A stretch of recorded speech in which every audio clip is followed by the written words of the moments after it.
The desert was vast and silent, save for the wind whispering through the mesquite trees and the crunch of Dakota's moccasins against the dry earth. The Apache warrior moved with a predator's grace, eyes scanning the horizon. He was tracking antelope's sharp hooves had left a fresh trail just after dawn, but his instincts whispered that the desert was holding its breath.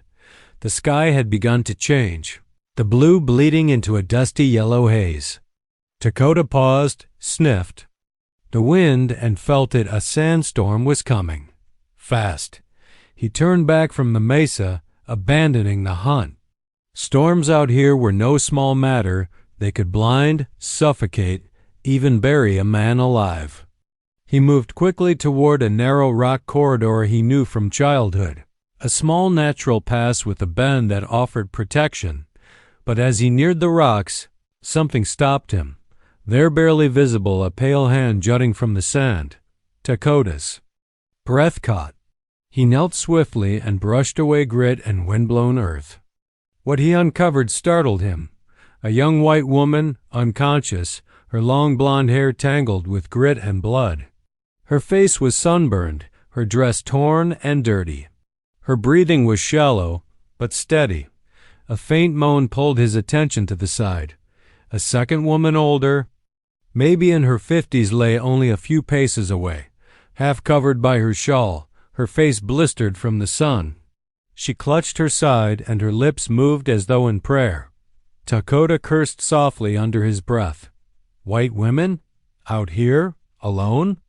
It made no sense. The wind picked up, howling now. Sand pelted his skin like sharp needles. No time to think. He wrapped the younger woman in his blanket, hoisted her over one shoulder, and bent to gather the older one carefully across his arms. Trip back to his camp was brutal. The storm had arrived in full fury, reducing visibility to feet. He kept his bearings by memory and gut.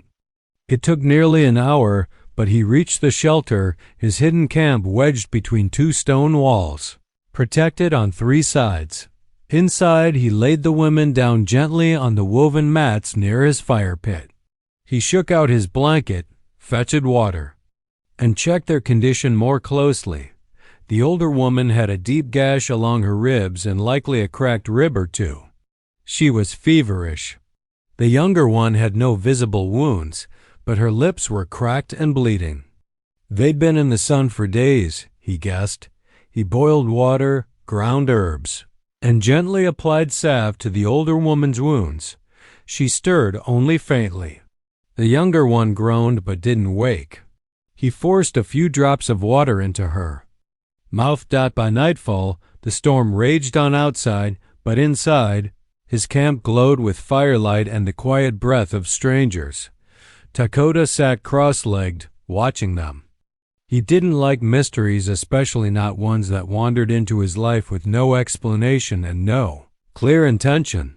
He'd seen the cruelty of white settlers, and he'd seen white women used as pawns by outlaws or missionaries to bait his people. But these two didn't look like spies or schemes.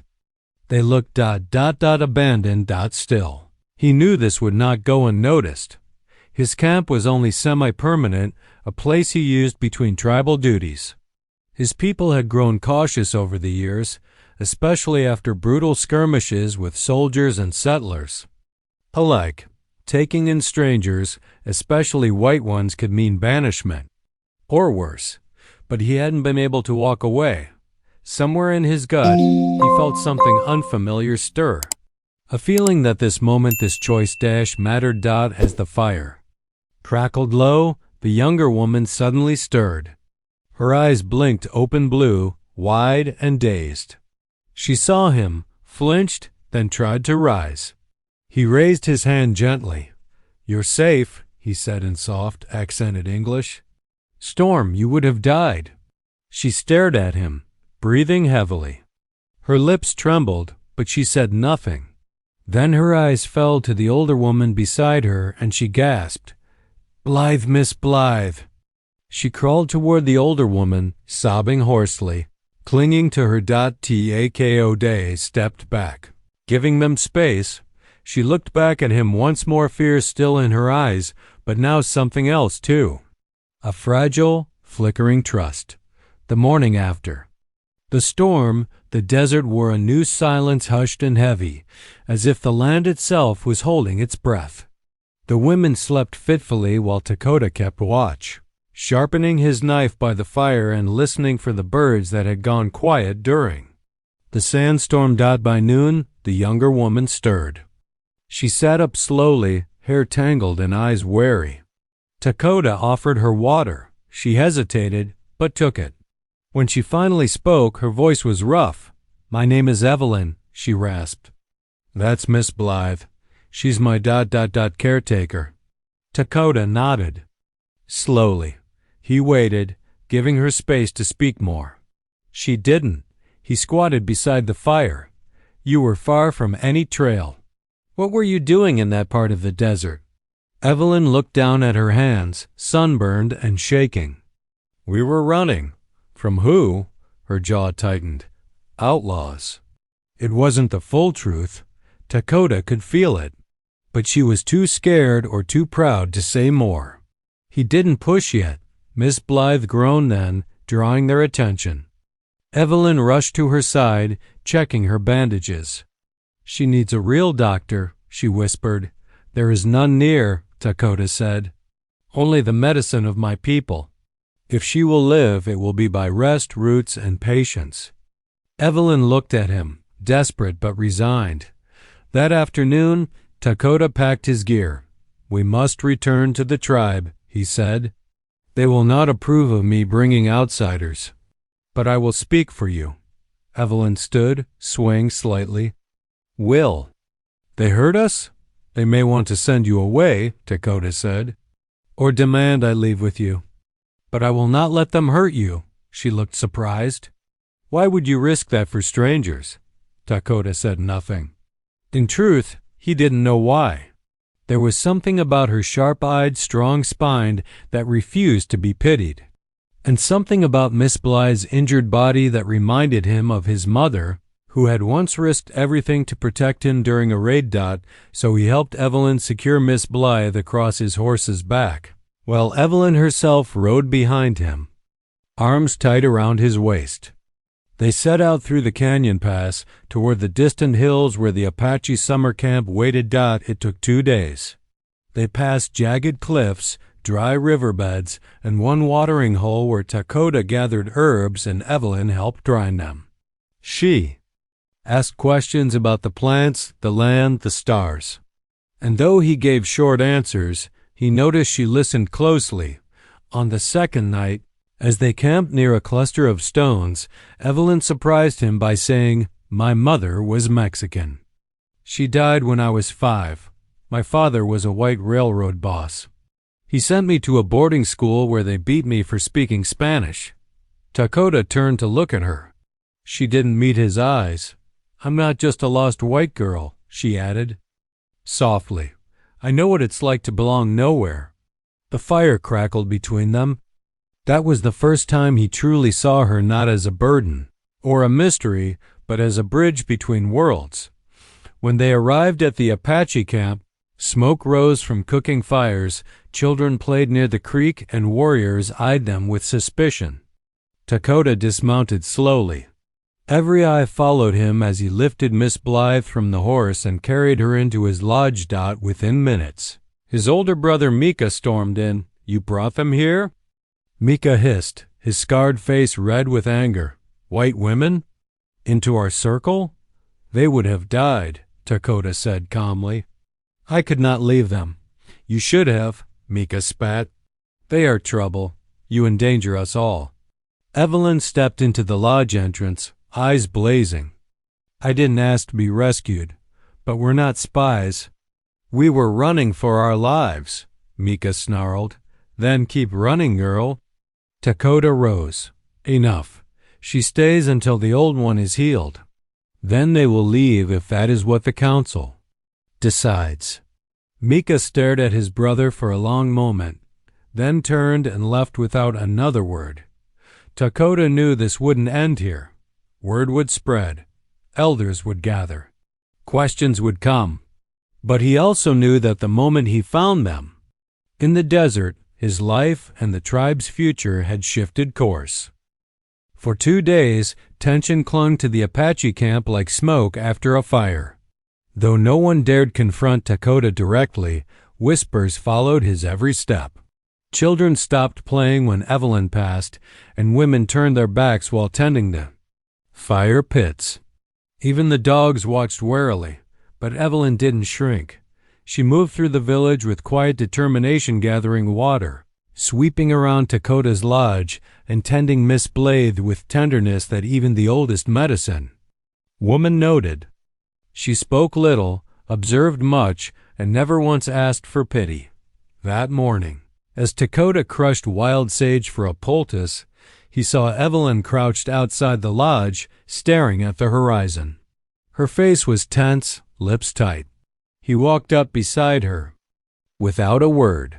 She didn't flinch. Finally, she broke the silence. "They're going to ask you to send us away, aren't they?"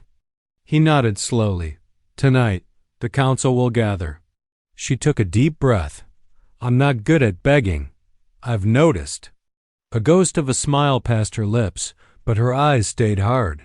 "Then let me speak to them." Dakota turned. "That's not our way. Outsiders do not speak at the fire circle." "Then break your rules," she said sharply. "You already did when you carried me out of the sand." He studied her, really looked. Her eyes were bloodshot from worry and desert air. Her hands were scratched raw from helping with the herbs and firewood. But beneath it all, there was something else. Fire. Not recklessness, not pride. Something older.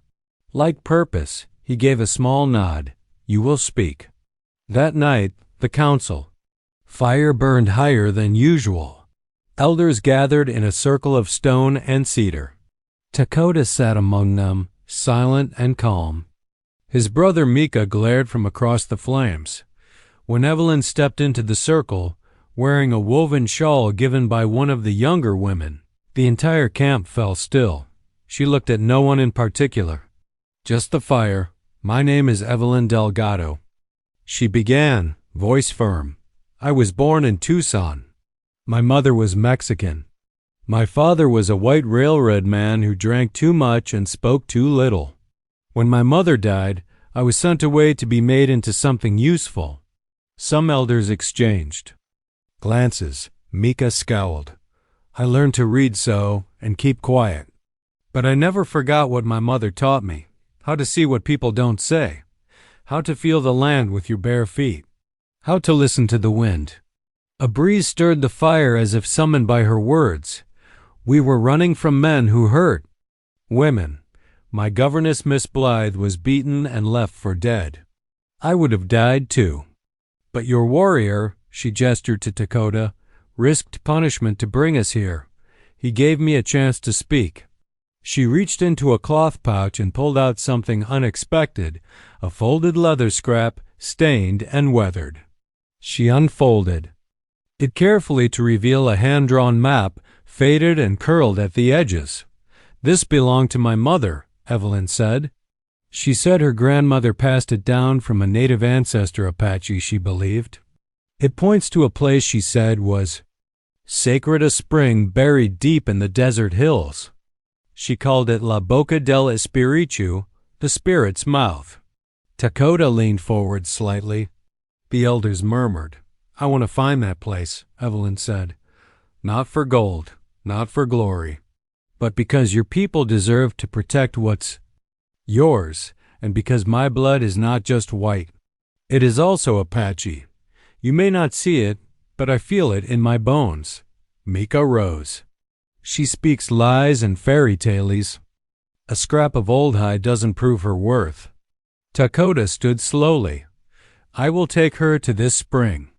If it exists, we will return. If not, we will leave and never darken your circle again." The silence that followed was long.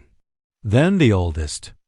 Among the elders, a woman named Tansy Smoke raised her chin. Her eyes were nearly blind, but her voice still held weight. "Let her go," she said. "Let the land decide if she belongs." And with that, The fire crackled louder, as if in approval. Evelyn didn't smile. She bowed her head with solemn respect. In the shadows, Miss Blythe watched from the lodge opening, tears in her eyes. For the first time since arriving, Evelyn wasn't just a stranger. She had spoken her name, her blood, and her intent. And the desert was listening. The night after the council's decision, the air inside Dakota's lodge was heavy with unspoken tension. The fire burned low, casting flickering shadows on the walls. Outside, the village had quieted, though murmurs still passed between warriors who didn't like the idea of a white-skinned woman stepping into Apache legend. Evelyn sat cross-legged near, Miss Blythe gently wetting the older woman's lips with a cloth. Her hands trembled slightly, but her expression was firm. Dakota returned from his brother's lodge with a fresh pouch of jerky and dried berries. He knelt beside the fire, placing the pouch down, then handed Evelyn a gourd of warm tea. "Drink," he said.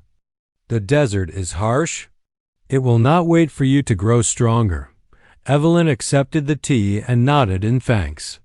"Do you believe the spring really exists?" she asked, her voice low. Dakota stared into the fire for a moment. "My mother once sang of it, said it lies in the mouth of the hills, where redstone weeps and earth never forgets.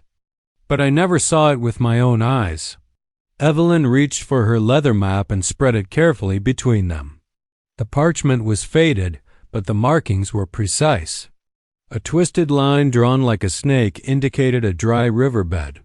Symbols resembling stars circled a hill formation labeled in her mother's script as Espiritu's Gate. Dakota studied it. "That place is far. 2 days' ride, perhaps 3.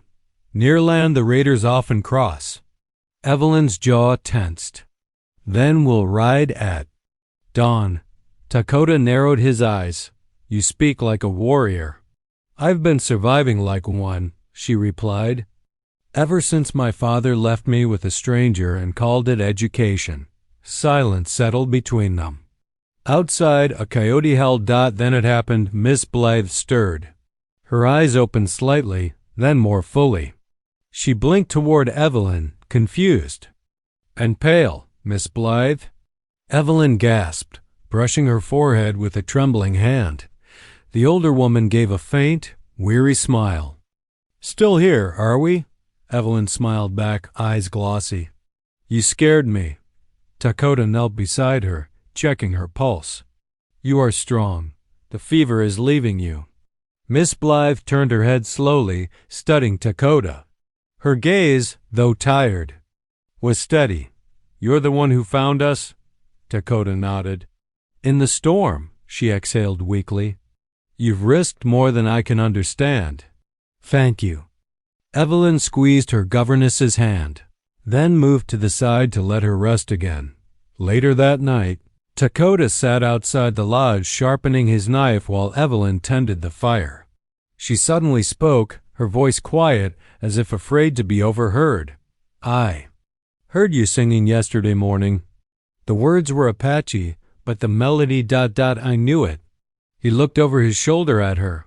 "My mother sang it to me when I was a child," Evelyn continued. "She said it was from her grandmother's grandmother. I thought it was just a lullaby." Dakota nodded slowly. "The song speaks of a woman who crossed 2 worlds of sky and stone. She brings water where there was none. She walks in dreams, but her feet know the earth." Evelyn's eyes widened. "You mean that song is about someone real?" "Some say it is a legend," Dakota replied. "Others say she was one of us taken by a white man, her bloodline scattered. The spring is tied to her story. If found, it proves she lived, that she still watches the land." Evelyn was quiet for a long time. Then she whispered, "What if I'm part of that story?" Dakota didn't speak for several breaths. "Then, stories are not always meant to be proven. Sometimes they choose the one who will carry them forward." Evelyn looked into the flames, the reflection dancing in her eyes. That night, long after Miss Blythe drifted back to sleep, Evelyn tossed and turned on her mat. At one point, she sat upright with a start, chest heaving, eyes wide in the dark. Dakota, half awake, looked toward her. "You spoke in your sleep," he murmured. Evelyn didn't answer at first. "Then, what did I say?" "In Spanish," he said softly. "You said, 'The water is hidden beneath her tears. The mouth of the earth remembers her name.'" Evelyn swallowed. "I've never said that before. Not in any language." Dakota's face darkened with thought. "It's part of the prophecy." Evelyn stared at him. "How do I know it then?" The fire crackled between them. Dakota's voice was grave when he replied, "Because the desert remembers ... even when we don't."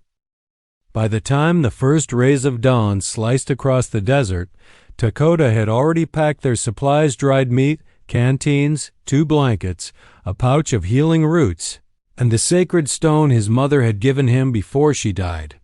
It was said to bring clarity in times of uncertainty.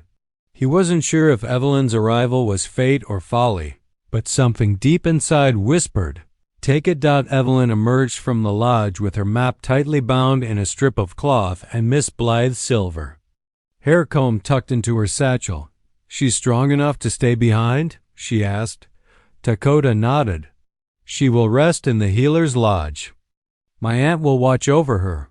Evelyn exhaled, jaw set. "Then let's find that spring." They rode out just as the sun crested over the hills, the sky behind them gold and red like embers on the edge of flame. Evelyn rode behind Dakota, arms around his waist, the leather map tucked between them. For the first few miles, they spoke little. The air was dry, and the scent of creosote and dust clung to everything. When the sun reached its full height, they stopped in the shade of a wind-carved bluff.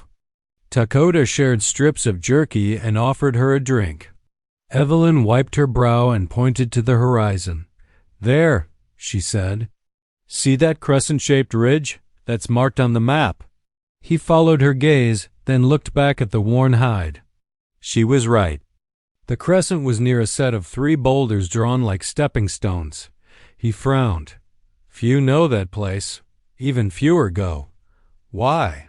she asked. He met her eyes. "Because many believe it is guarded." She raised an eyebrow. "By who?" Dakota tapped his chest. "Not a who. A what? Some say the spirit of the woman who first found the spring watches from beneath the earth. She judges those who come. If they seek greed, they go mad. If they seek truth, she shows them the way." Evelyn didn't laugh or scoff. She simply nodded, as if that made more sense than anything else. By nightfall, they had made it to the base of the crescent ridge. They set up camp in a narrow canyon mouth, sheltered from wind. Dakota built a small fire and crouched beside it, carving lines in the dirt to match the map. Evelyn watched him, then whispered, "I didn't tell you everything." Dakota looked up. "My father didn't just abandon me. He gambled me away. There was a poker game in Sonora. I was 14. He lost and the man who won wanted me. Miss Blythe took me and ran. We've been running ever since." The flames crackled softly between them. Evelyn's eyes didn't water. She looked at the fire like it owed her nothing. Dakota said nothing for a long time. Then, slowly, he reached into his bag and pulled out the smooth gray stone, his mother's, and passed it to her. She took it, confused. "What is it?" "Test it." Evelyn stared at him, then at the stone. "How?" "Hold it. Close your eyes. Think of why you're here." She did as he asked, fingers curling around the stone. She closed her eyes. Her breathing slowed. After a few moments, she whispered, "I see her." Dakota's brow furrowed. Double quote, she single quotes S. Kneeling by a pool of water so clear it reflects the sky like glass. She's crying. But the tears don't fall on her cheeks, they fall onto the rocks. And where each tear lands, flowers bloom. She opened her eyes. Dakota's voice was low. That is the vision the old ones describe, when the true seeker holds the stone. Evelyn looked down at it. Then, that spring is real? He nodded. And tomorrow we will find it. But just then, a sound echoed through the canyon, a distant snap. Dakota stood instantly, hand on his knife. Evelyn froze. Another sound, a low rustle. A boot against stone. Dakota motioned for her to stay quiet. Then he slipped into the shadows beyond the fire, moving like a ghost between rocks. When he returned minutes later, he crouched beside her. 3 men, he whispered. Not Apache, not local. Raiders. They've been tracking us. Evelyn's face tightened. Do they know where we're going? Dakota shook his head. But if they follow us, they might get there first. She looked at the map, her hand trembling just slightly. Then tomorrow isn't just a test of trust, she said softly. It's a race. They broke camp before. The first sliver of light touched the desert sky. The night had been restless. Evelyn barely slept, and Dakota had taken turns keeping watch from the high rocks above. The raiders hadn't approached, but they were out there, close, watching. Dakota handed Evelyn a rawhide pouch filled with bitter desert berries. They will give you strength, but they taste like punishment. Evelyn forced a grin as she chewed. Fits the moment. They rode in silence for most of the morning. The land grew redder, the stone more jagged. Strange shapes emerged from the desert-arched boulders, wind-hollowed cliffs, and a narrow pass that bent like a snake between 2 high walls. The path was just as the map showed. This place feels ... Evelyn paused. Sacred. Dakota. Finished. It should. Few make it this far. Fewer are welcome. The sun climbed, then passed its peak. Around midday, Evelyn dismounted and stood at the base of a slope shaded by overhanging rock. This is it, she whispered. Espiritu's Gate, look. She pointed to a curved ridge split by a vertical crack like a gaping mouth. Etched faintly into the stone were ancient carvings, not Spanish, not English. Symbols Dakota recognized from childhood tales. He ran his fingers across the stone. These are Apache, old Apache. Some even my elders don't speak aloud. What do they say? She asked. He squinted. This one means water, but not just physical, spirit, life force. And here, he traced another mark, woman of both winds, that single quotes as ... unusual. Evelyn knelt beside him. There's more. Behind the ridge lay a narrow trail cut into the hillside, nearly invisible from a distance. They followed it on foot, weaving between narrow ledges and sudden drops. Around one bend, the desert suddenly shifted. A grove of mesquite trees stood. Clustered in a basin, their leaves greener than anything they'd seen for days. Wildflowers bloomed in clusters around their roots. Birds chirped softly, and butterflies floated lazily in the still air. At the center of the grove was a spring. Not a large one, just a pool of clear, quiet water nestled among smooth stones. It shimmered in the sunlight, impossibly clean. A trickle ran from its edge, feeding a patch of tall grass and desert lavender. Evelyn gasped. It's real. Dakota dropped to his knees, touching the water with reverent fingers. The legends were true, and you found it. She stood silent, overwhelmed. Then she said, it wasn't just me. My mother gave me the map. Her mother taught her the song. Somehow, this place called through all of us. Dakota nodded slowly. This place was never lost. It was waiting. They sat by the spring, drinking in silence, both physically and spiritually exhausted. Evelyn touched the water and whispered, this could save your people. A clean water source, a refuge. He nodded. But if others find it first, if those men catch us, this place will become another buried myth, or worse, a battlefield. Evelyn's jaw hardened.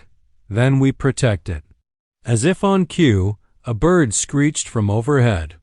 Dakota rose instantly, scanning the cliffs. He spotted movement near the trail, 3 shadows ducking behind rocks. "They're here," he muttered. "We have minutes." "Maybe less." Evelyn stood, fists clenched. "We can't let them follow us back. What if they mark the trail?" Dakota thought quickly. "There's another way down. West side of the ridge. Steeper, but hidden." He led her through a break in the stone wall. Behind it, a dry channel cut downward through jagged earth. Slipping here would mean a broken leg or worse, but it was the only way. They moved fast. Gravel crunched beneath their boots, and at one point Evelyn nearly lost her footing. But Dakota caught her arm and steadied her dot at the base of the ridge. They circled wide, looping back north. By nightfall, they had returned to the outskirts of Apache land, exhausted, scratched, but alive. Back at camp, elders gathered as Dakota and Evelyn returned. Neither spoke at first. Instead, Dakota removed a handful of moist earth wrapped in cloth and placed it before the fire. "This is from the spring," he said. "Clean water runs beneath the red stone." The woman found it. Evelyn unwrapped the leather map and placed it beside the cloth. "But the trail is gone now," she added. "We erased it as we left." Mika, watching from the shadows, said nothing.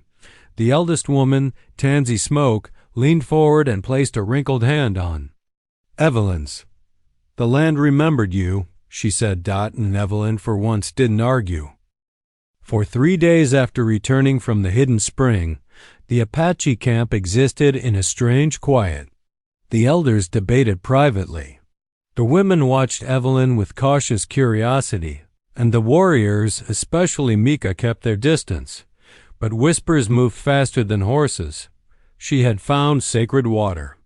She had spoken ancient words in her sleep. She had bled, climbed, and refused to back down.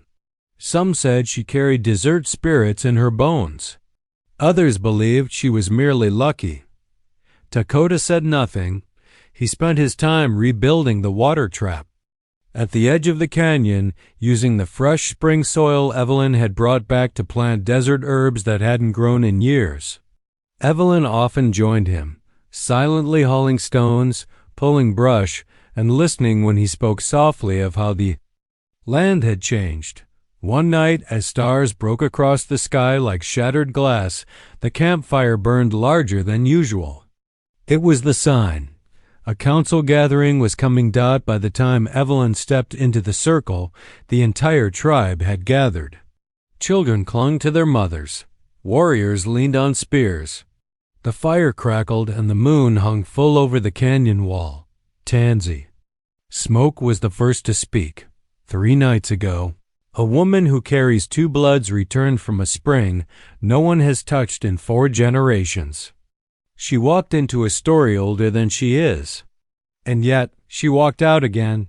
Dakota stepped forward. The spring is real. The vision was real, and her presence did not offend the land. It welcomed her. Mika stood across the fire, his arms folded, face tight with fury. "Stories are not proof. Blood is not destiny. We protect this tribe with our laws, not dreams and songs." "She didn't ask for a place among us," Dakota replied calmly. "She earned it." Mika's voice rose. "She brings danger." Raiders followed her. She could have led them to our most sacred place. "What if they return?" "They didn't." Evelyn's voice rang out. Strong, steady. The circle hushed. She stepped forward, facing Mika without fear. "You're right to be angry. I'm not one of you. I was born into a world that doesn't know how to hold its own history. But I listened. I followed the map not because I wanted to claim anything, but because something in me knew it was real." She glanced at Tansy, then at the others. "You think I walked out of a legend? Maybe I did, but I don't want to be your leader.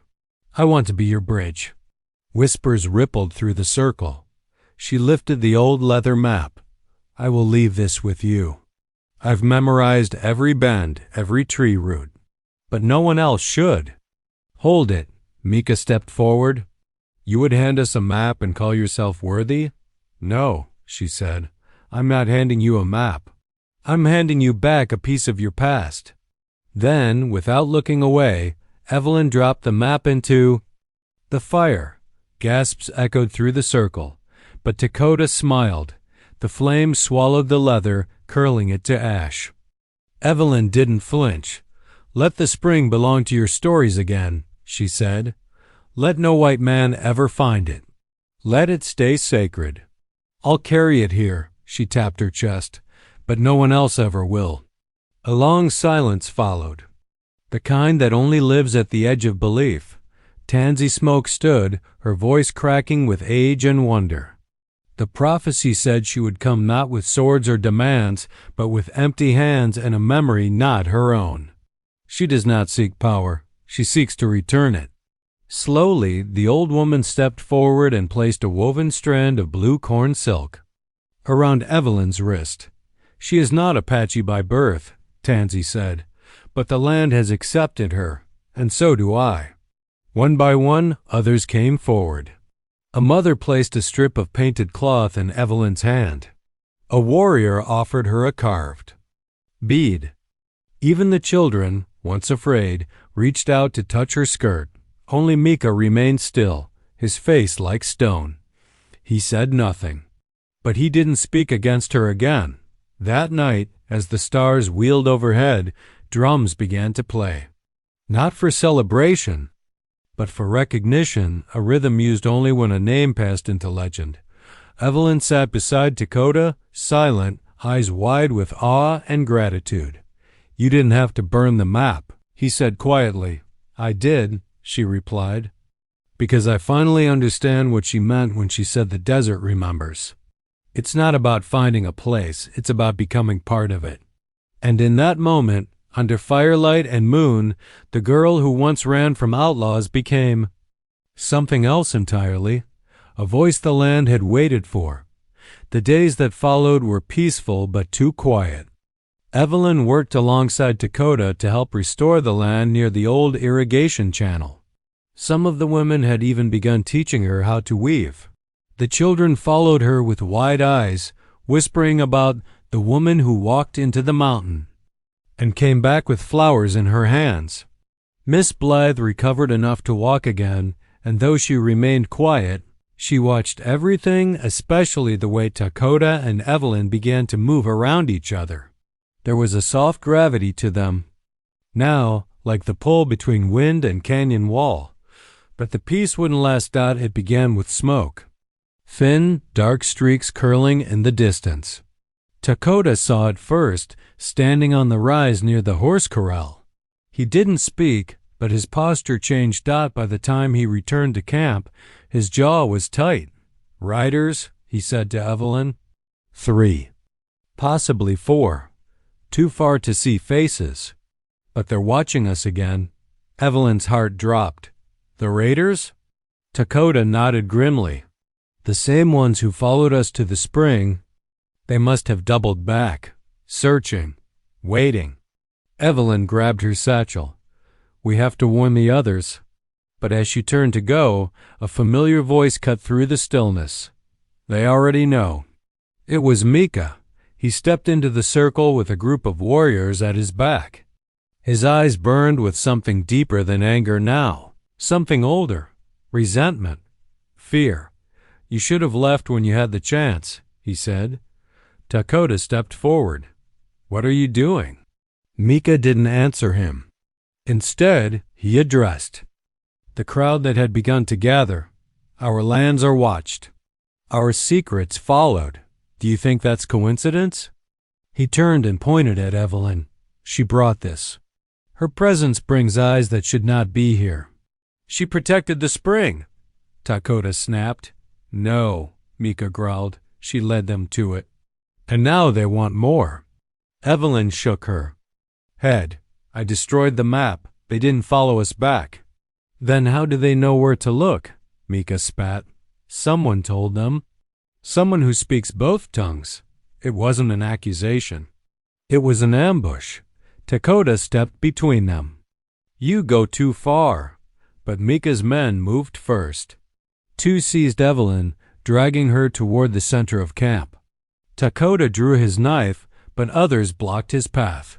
Tansy Smoke's voice rang out from her lodge. Let her speak. The camp fell silent. Evelyn stood, her arms pinned behind her, dust streaking her skirt. Her face was bruised but not broken. Met Mika's glare. You're afraid of me. Not because of what I've done, but because I'm something you can't control. Mika's lips curled. I'm afraid of betrayal. I was hunted, beaten, chased across deserts for years, Evelyn said. But I never betrayed the people who gave me shelter. I buried my past to honor your future. She looked at Tansy. Then at the others. You think those men come for me? Maybe they do. But they'll destroy all of us if they find this place unguarded. She nodded toward Dakota. He's the only reason I'm still alive. And now I'll fight for this tribe. Like I'd fight for my own blood, the crowd murmured. Several elders nodded, but Mika wasn't finished. We should send her back to them, he said. Let her walk out and lead them away. Dakota exploded forward, grabbing Mika by the collar. You would sacrifice her to raiders? I would save my people. Mika shouted. Evelyn stepped forward, shaking off the men holding her. Enough, she said. You want a distraction? I'll give you one. Let me ride out. Let them see me. Let them think I'm alone. Dakota turned to her, shocked. No, they'll kill you. Not if I lead them the wrong way, she said. I know the land better now. I know where they'll search. I can keep them chasing shadows. Tansy Smoke's voice was quiet, but strong. If she rides for us, she does it by choice. Not command. Evelyn nodded. Then I ride, at first light. Dakota stepped beside her. Then I ride with you. No, she said, gently touching his hand. You stay. Protect them, if they come back. You'll need every warrior. Their eyes met something powerful passing between them. Not romance, not yet. But devotion, respect, the kind only earned through fire. That night, the camp was silent. Even the stars felt distant. And at dawn, Evelyn saddled her horse alone and rode into the open desert carrying no weapon, no map, only her memory of the land and a prayer that legends were strong enough to outwit guns. The desert greeted Evelyn like an old friend, harsh, unyielding, but familiar. As the first rays of dawn cut through the rocks, she pushed her horse east, not toward the raiders, but away from them. She had no plan other than to be seen, be chased, and stay alive. Behind her, she imagined the camp waking. Dakota pacing like a caged panther, Tansy preparing her herbs. Blythe perhaps weeping, perhaps furious. Mika watching, calculating, but there was no time for reflection. The game had begun. By midday, dust rose behind her, low, wide, unmistakable. Riders, 4 at least, maybe 5. Close enough to follow her tracks, but not yet close enough to fire. That was her window. She rode toward the dead man's cut, a gorge so twisted it swallowed trails and spat out bones. Only those who listened to the land could pass through it alive. Dakota had once traced it with her on a rough map drawn. In the sand, she remembered. The horse wheezed, flanks slick with sweat. Evelyn whispered soft encouragements in Apache words she had practiced late into the night. Too ashamed to speak them until now. She reached the canyon mouth by late afternoon. The raiders were gaining. She dismounted, slapped the horse's flank, and sent it galloping north. Let them chase the animal. Let it buy her time. She dropped into the gorge, sliding down shale and thistle, disappearing into shadow. The sun vanished behind the walls. Heat gave way to cool silence. Ravens cawed from the heights. Evelyn pressed forward, crawling through brush, ducking beneath fallen boulders, winding where the memory of Dakota's voice told her to turn. "Follow the shape of the wind," he'd said. The gorge breathes. Move with it. Behind her, shouts echoed, then the sharp, terrible crack of gunfire. They had seen the trick. They were following her now. She had one advantage: she was no longer afraid of the desert. Twilight came fast. In the gorge, shadows merged into a single heavy cloak. She kept moving, guided only by instinct and remembered paths. Her hands bled, her lips cracked. She kept going. Then a sound: water. Just ahead, a narrow trickle ran through a split in the rock. Not much, but enough to hide her trail.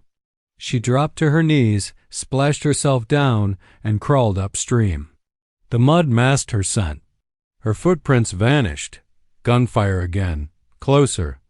Echoes bouncing off the walls like laughter. She slipped into a hollow beneath an overhang, pressing herself flat. Footsteps. Boots. Voices. English. She's gotta be close. Crazy witch thinks she can outrun us in here? Another voice, rougher. We should have shot her at the spring. That Apache brat distracted us. Laughter. She's got guts, I'll give her that. But guts won't save her in this canyon. The voices faded. Evelyn held her breath until her lungs burned. Then silence again. She waited an hour before crawling out. She couldn't lead them further or they'd circle back to the camp. She had to disappear completely. Become part of the canyon. Part of the story. She took a different path now, one Dakota had warned her never to take. It led to a ridge where lightning had once cracked the rock and created a deadly drop. She reached the top as the last stars appeared. Behind her movement, one rider. He hadn't given up. Evelyn turned, breathing hard. It was the rough-voiced man from earlier. His eyes glinted under his hat. You've caused a lot of trouble, girl. Evelyn didn't speak. He pulled his rifle. She took a step back. Another. Her heel struck the edge of the drop. The canyon yawned behind her, deep, endless, waiting. He grinned. End of the line. But then a whistle. A cry. From above. From the ridge behind him. An arrow thudded into the sand at his feet. He spun. Tako. He stood like a shadow. Against the moon. Another arrow knocked.